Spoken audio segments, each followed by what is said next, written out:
Good morning.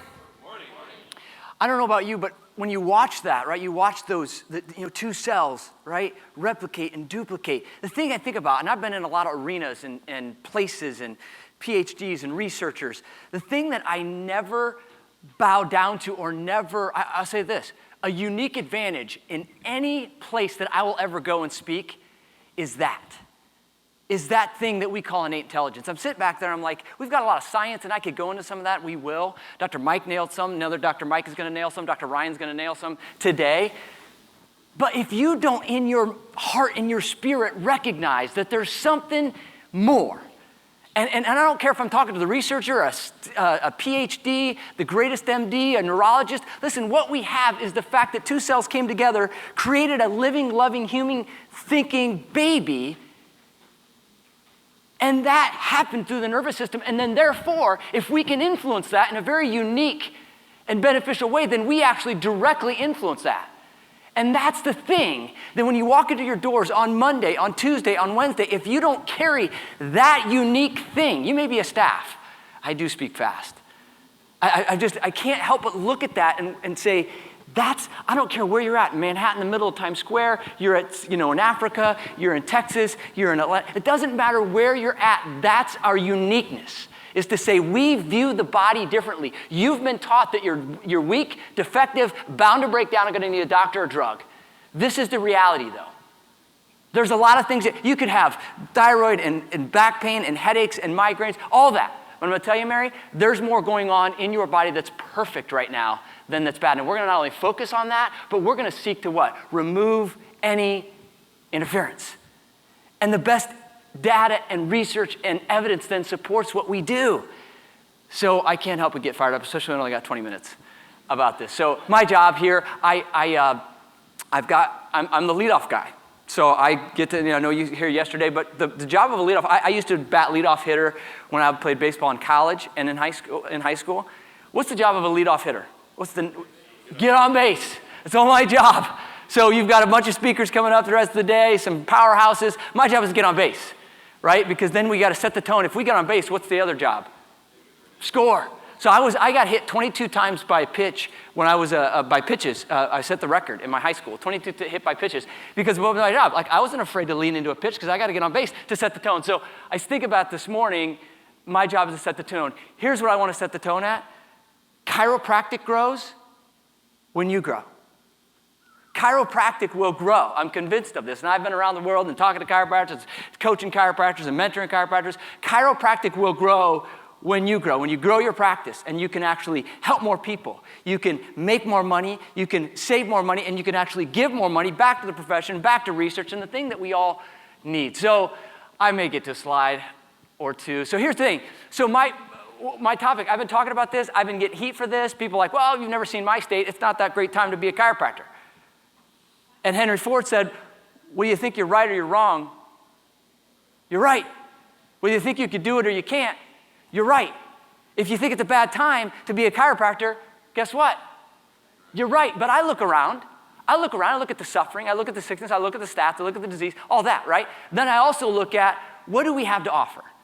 And then I look at what are other people talking about in the things that we have to offer, not directly talking about what we do, but the consequences physiologically. So look at this. Could future nerve implants detect and monitor illnesses? Researchers are intent on decoding body, brain, nerve signals to diagnose ailments. Bioelectronic medicine is what they call it. Combines neuroscience, molecular biology, and bioengineering to tap into the what? Nervous system. To help the body do what? Are you crazy? Who's reading that? Who's writing that? That's a CEO. These are pharmaceutical companies. GlaxoSmithKline is the 7th largest pharmaceutical company. They've said $1 million fund that it's $50 million. They're gonna pay $1 million to the first team of researchers that can find a device and develop a device that could be implanted into a human being that can actually measure the body's, the organs, the response that the organs have, and then it says exert influence over the body's function through this little device. They haven't done it yet, but they've got $1 million. They've got 26 research teams doing it. Looking for what? Ways to change the nervous system to get the body to better. And we're worried about what people are going to think about us. Listen, I'm going to tell you, we are on the edge. We're on the edge. I want you to have a confidence when you go into your office to be able to walk in and say, Mary, we view things differently here. You've probably been led to believe that your body is not capable and not able. And let me just tell you, that's not only not true, right, that your body has the greatest. And so you're not weak, defective, and bound to break down. In fact, you have, right? And we're going to look at what? This nervous system that so many others are looking at that only we uniquely influence. Electric cures, bioelectronic medicine, again, that was 2015, right? Electroceuticals, this is 2018. This is just last year, at the end of last year. Nerve-stimulating therapies could soon replace drugs for many chronic conditions. Do you think they're out there looking for, wow, we want to know all about this nervous system. We want to know all about ways to change, to get the body to heal itself. What's the only reason they're looking at this? Because the other stuff hasn't necessarily panned out. If you look around, so when I say there's never been a better time to be a chiropractor, I just look around.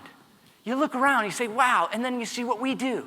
And we're not bad because we're not good because they're bad. We're good on our own, right? But when you see, so actually, I want you guys to think about this. Even on Monday when you go back, I want you to think about this. Actually, repeat after me. Where are they gonna go? Where are they gonna go? Where are they gonna go? Are they gonna go get the implants? The vagal nerve stimulators, right? Are they gonna go get we already know where they're going currently, so why not teach them a certain truth, right? And so I want you go over this with your staff on Monday. Where are they gonna go? Guys, where are they gonna go? They're gonna go get lied to, and I'm not saying, look, my brothers are medical doctors. My two oldest brothers are MDs. My mom's a nurse, been 35 years. My sister's an occupational therapist. I grew up in the model, right? I'm not blaming them. They never know. But that model, with that level of education, that's what they're going to get. So I get fired up about this. Stephen Porges. This is what here. Dr. Mike Hall talked about him yesterday. He's a godfather of HRV and some of the things it does. The reality of creating a healthy world for mankind is to make sure the autonomic system is not in a sympathetic state and to adopt a way to naturally enable the body for health and restoration, not for defense. Right? I remember listening to that podcast. He was talking to on a podcast. This was December 2 years ago. And I thought, and I literally played it over and over and over again. And I copied it out. He's like, this is how not only for an individual, but for the world at large. We've got to get here's the guy, a major player in terms of health. So then watch this. So an article came out in 2014. And I'm sorry if you can't read that. I'll read it for you. It says, an active vagus nerve sets new prognosis standards for patients with cancer tumors. Okay? It's from a 2004 journal called the Journal of Biological Regulators and Homeostatic Agents. And here's what it says. When vagal nerve activity is high, cancer stage no longer predicts tumor burden. High vagal activity measured by HRV predicted lower tumor markers level than did low vagus nerve activity. Estimating a cancer patient's prognosis by determining his tumor stage must also consider vagal nerve activity. So this is what that means. You go in, you find out you got cancer. Three of the biggest components are what kind of cancer, how big is it, and where's it at? Three major factors. What kind, how big, where's it at? How's it spread, right? Those are the three major factors. What this is, and then they base their prognosis, not only just the treatment, but here's how we think you'll do based on those three factors. What this is saying, in 2014, this article comes out and says that those aren't the only factors that will determine somebody's prognosis and how well they're going to do. We must also estimate what? Vagal nerve activity. You see, this article, when you look at it, it has nothing to do with chiropractic, and then it has everything to do with chiropractic. And so you start to see these things that are happening. Now, I don't think that there's probably a lot of oncologists that have ever seen this article. But what we know and what we bring to the table uniquely because of how we view the world and how we view health and how we view function and how we view symptoms, we bring such a unique and, again, ever so needed reality to a situation that's God and meek. And so then this begs the question. So HRV, vagal nerve activity, is there any evidence to support that we do that or change that through the chiropractic adjustment? And I could have put up here, I could have put 15 studies for you. I put a few of them, again, I can get these to you. But showing that we improve vagal nerve activity. Dr. Mike talked about this, Dr. Hall talked about this yesterday. He's like, there's a lot of things. Walk with somebody, a friend, right?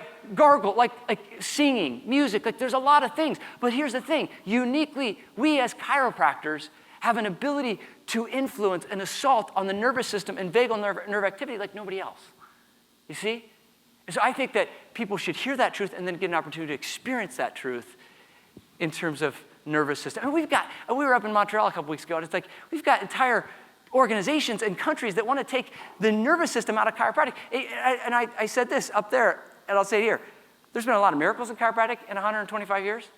I'll tell you what would be an absolute miracle of miracles is if you can make a chiropractic adjustment and not influence the nervous system. That would be a miracle. And we got people that want to remove that word, right? So we've got to remember what makes us unique.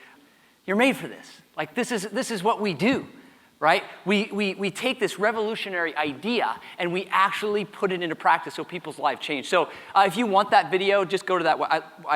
I got my guy put dcmentor.com. That video is on there. You can have a link to it. You can tag it. You can push. You can't actually post it on Facebook because of the copyright of the song.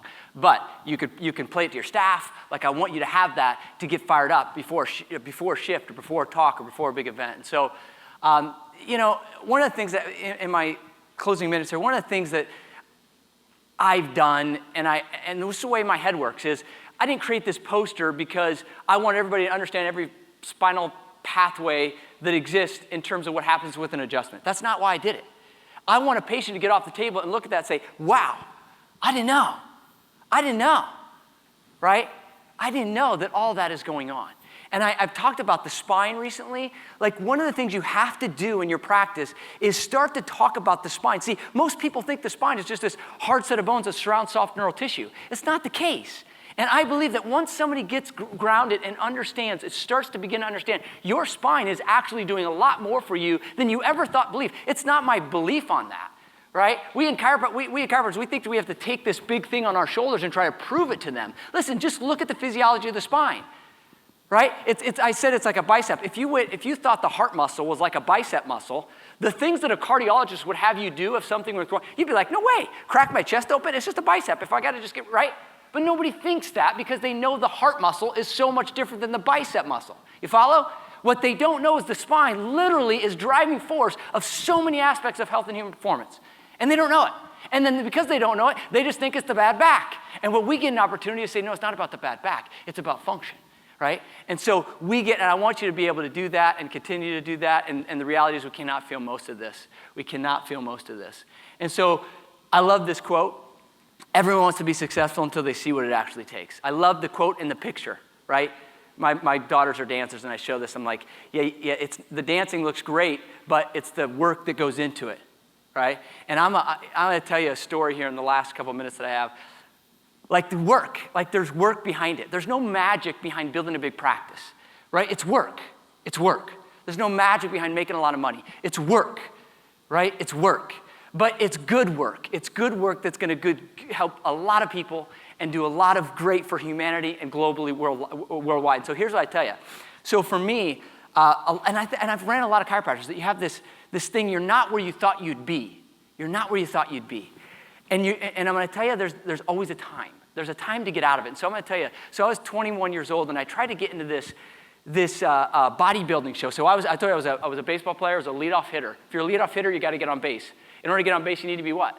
Fast, right? So I never want to lose speed, and I can never gain any weight. So I purposely, when I got done playing baseball, I'm like, I want to put on some weight. I want to get into this bodybuilding competition. I was 21 years old. I had a plan, and in 8 months, I go from 151 pounds. So this was me 3 weeks ago. But in 8 months, I go from 151 pounds to 218 pounds. I have to have image proof of that. 218 pounds. There I was, 218 pounds. And I'm going to tell you, so then I had a plan to cut down, and I did. In 4 months, I tried to cut down. In 4 months. But I didn't make it. That's what I had. You guys are loving my hair, aren't you? Okay? In 4 months, I tried to cut down. I couldn't make it. I ended up so then I got started chiropractic college. Like, this is this redemption story. Like, in the back of my mind, I'm like, that ship has sailed. I'm done. It's too old. Some of you think that your practice is like, that's just the way it's got to be.